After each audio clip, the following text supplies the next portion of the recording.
मित्रों प्रणाम। हम आज आपको एक अपनी सलाह दे रहे हैं, अपना जीवन का एक अनुभव दे रहे हैं। आज हम सब आपस में उलझे हुए हैं, सिर्फ एक दूसरे की कमियां दिखाना यही हमारा रह गया है। खास करके जब हम राजनेताओं की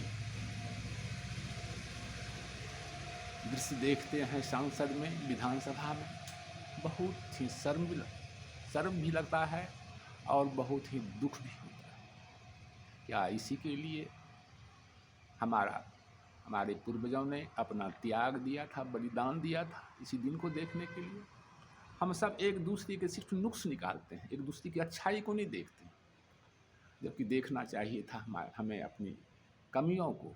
तो हम दूसरों की कमियों को गिनाते। आज हम सब मिल कर के अपनी कमियों को ढूंढें, अपनी कमियों को निकालें और अपने मित्रों की अच्छाइयों को ग्रहण करें। यदि उसमें ईश्वर, सबके पास कोई ऐसा व्यक्ति नहीं, ऐसा जीव नहीं जिसमें ईश्वर ने समान रूप से दोनों गुण दिए, अच्छाई भी दिए हैं और उनके दोष भी दिए हैं। अब आपके विवेक पर है कि हम किसको अपनाएं। भगवान कृष्ण ने गीता में स्पष्ट कहा, हम किसी के साथ अन्याय नहीं किए, सबको हम विवेक दिए हैं और उसकी विवेक की कसौटी पर वो खुद कसे कि सही क्या है, गलत क्या है। हम हर समय गलत को सही बताने के तर्क देते हैं। हमारे जितने भी, जहाँ तक मेरा संपर्क है, उस संपर्क से का सदुपयोग करते हैं। हम गलत भी हैं तो उसको सत्य साबित करने के लिए। लेकिन भाइयों, जानते हैं, सत्य सत्य होता है, सत्य को आज तक किसी ने नहीं हरा पाया है।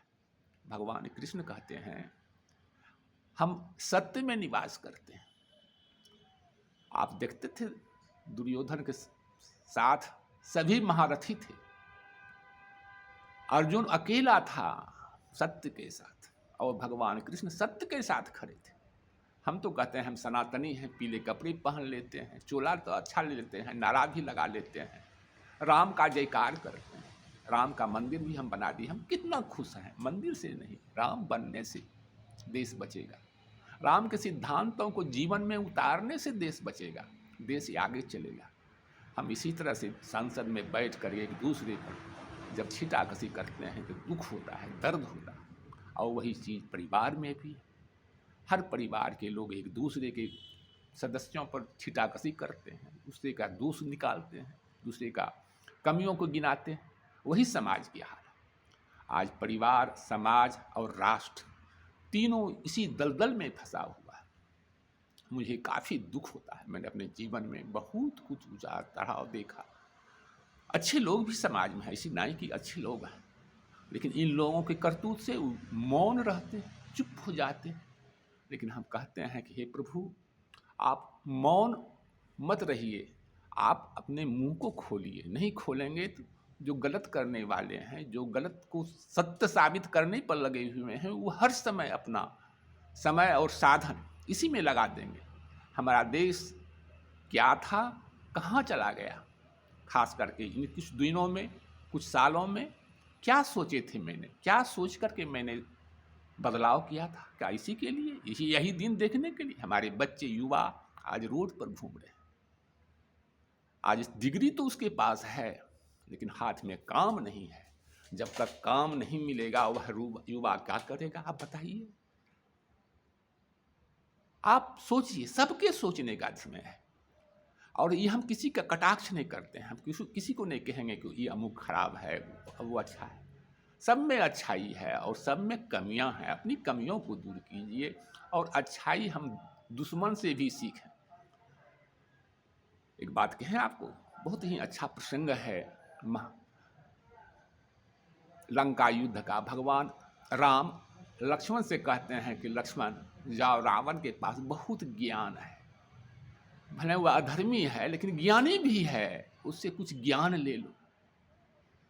और लक्ष्मण जाते हैं, उसके सिरहाने में खड़ा होते हैं, कहते ना ना ना ना ना, जब किसी से लेना हो उसके पैर के नज़दीक जाओ, सिरहाने में नहीं मिलेगा, पैर के पास जाओ, पैर के नज़दीक जाओगे तो वह देगा। उसी तरह महाभारत में भी कृष्ण के पास दुर्योधन भी गया था, अर्जुन भी गया था, लेकिन दुर्योधन सिरहाने में बैठा था, अर्जुन पैर के पास बैठा था। और जिसकी जैसी वृत्ति था उसने मांगा, लेकिन अर्जुन सेवक बनकर गया था, सखा बन के गया था। कहा कि आपके सिवा मुझे कुछ नहीं चाहिए, इसीलिए आप सबसे मेरा प्रार्थना है, हम भगवान से प्रार्थना कीजिए, भगवान सबको सद्बुद्धि मिले ताकि हमारा देश, हमारा समाज, हमारा परिवार आगे बढ़े। इतना ही कह करके मैं अपने वाणी को विराम देते हैं।